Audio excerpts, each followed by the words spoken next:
राम राम। हनुमान जी के जीवन के ऐसे कई रोचक प्रसंग हैं जिनसे जीवन में प्रेरणा मिलती है। आज हम जानते हैं ऐसी ही कुछ रोचक बातों के बारे में कि आखिर हनुमान जी सिंदूर क्यों पसंद करते हैं। हनुमान जी की पूजा महिलाओं को क्यों नहीं करनी चाहिए।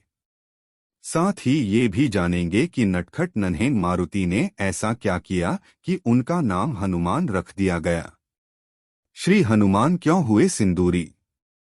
शास्त्रों में इस विषय में जानकारी दी गई है कि जब रावण को मारकर राम जी सीता जी को लेकर अयोध्या आए थे, तब हनुमान जी ने भी भगवान राम और माता सीता के साथ आने की जिद की। राम ने उन्हें बहुत रोका, लेकिन हनुमान जी थे कि अपने जीवन को श्री राम की सेवा करके ही बिताना चाहते थे। श्री हनुमान दिन रात यही प्रयास करते थे कि कैसे श्री राम को खुश रखा जाए। एक बार उन्होंने माता सीता को मांग में सिंदूर भरते हुए देखा, तो माता सीता से इसका कारण पूछ लिया। माता सीता ने उनसे कहा कि वह प्रभु राम को प्रसन्न रखने के लिए सिंदूर लगाती हैं। हनुमान जी को श्री राम को प्रसन्न करने की ये युक्ति बहुत भा गई। उन्होंने सिंदूर का एक बड़ा बक्सा लिया और स्वयं के ऊपर उड़ेल लिया और श्री राम के सामने पहुंच गए। तब श्री राम उनको इस तरह से देखकर आश्चर्य में पड़ गए। उन्होंने हनुमान से इसका कारण पूछा। हनुमान जी ने श्री राम से कहा कि प्रभु, मैंने आपकी प्रसन्नता के लिए ये किया है। सिंदूर लगाने के कारण ही आप माता सीता से बहुत प्रसन्न रहते हो। अब आप मुझसे भी उतने ही प्रसन्न रहना। तब श्री राम को अपने भोले भाले भक्त हनुमान की युक्ति पर बहुत हंसी आई और सचमुच हनुमान के लिए श्री राम के मन में जगह और गहरी हो गई। क्यों नहीं करना चाहिए महिलाओं को हनुमान जी की पूजा। हनुमान जी सदा ब्रह्मचारी रहें।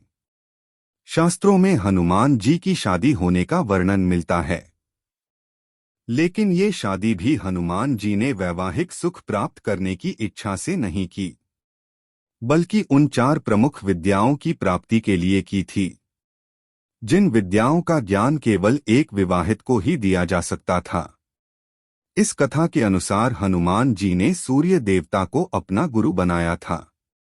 सूर्य देवता ने 9 प्रमुख विद्याओं में से 5 विद्या अपने शिष्य हनुमान को सिखा दी थी, लेकिन जैसे ही बाकी 4 विद्याओं को सिखाने की बारी आई, तब सूर्य देव ने हनुमान जी से शादी कर लेने के लिए कहा, क्योंकि ये विद्याओं का ज्ञान केवल एक विवाहित को ही दिया जा सकता था। अपने गुरु की आज्ञा से हनुमान ने विवाह करने का निश्चय कर लिया। हनुमान जी से विवाह के लिए किस कन्या का चयन किया जाए, जब यह समस्या सामने आई, तब सूर्य देव ने अपनी परम तेजस्वी पुत्री सुवर्चला से हनुमान को शादी करने की प्रस्ताव दिया। हनुमान जी और सुवर्चला की शादी हो गई। सुवर्चला परम तपस्वी थी। शादी होने के बाद सुवर्चला तपस्या में मग्न हो गई। उधर हनुमान जी अपनी बाकी 4 विद्याओं के ज्ञान को हासिल करने में लग गए। इस प्रकार विवाहित होने के बाद भी हनुमान जी का ब्रह्मचर्य व्रत नहीं टूटा। हनुमान ने प्रत्येक स्त्री को मां समान दर्जा दिया है। यही कारण है कि किसी भी स्त्री को अपने सामने प्रणाम करते हुए नहीं देख सकते, बल्कि स्त्री शक्ति को वो स्वयं नमन करते हैं। यदि महिलाएं चाहे तो हनुमान जी की सेवा में दीप अर्पित कर सकती हैं, हनुमान जी की स्तुति कर सकती हैं, हनुमान जी को प्रसाद अर्पित कर सकती हैं। लेकिन 16 उपचारों, जिनमें मुख्य स्नान, वस्त्र, चोला चढ़ाना आते हैं, ये सब सेवाएं किसी महिला के द्वारा किया जाना हनुमान जी स्वीकार नहीं करते हैं। बाल हनुमान ने ऐसा क्या किया कि उनका नाम हनुमान रख दिया गया। हनुमान माता अंजनी और केसरी के पुत्र थे। पवनदेव के आशीर्वाद से हनुमान का जन्म हुआ था।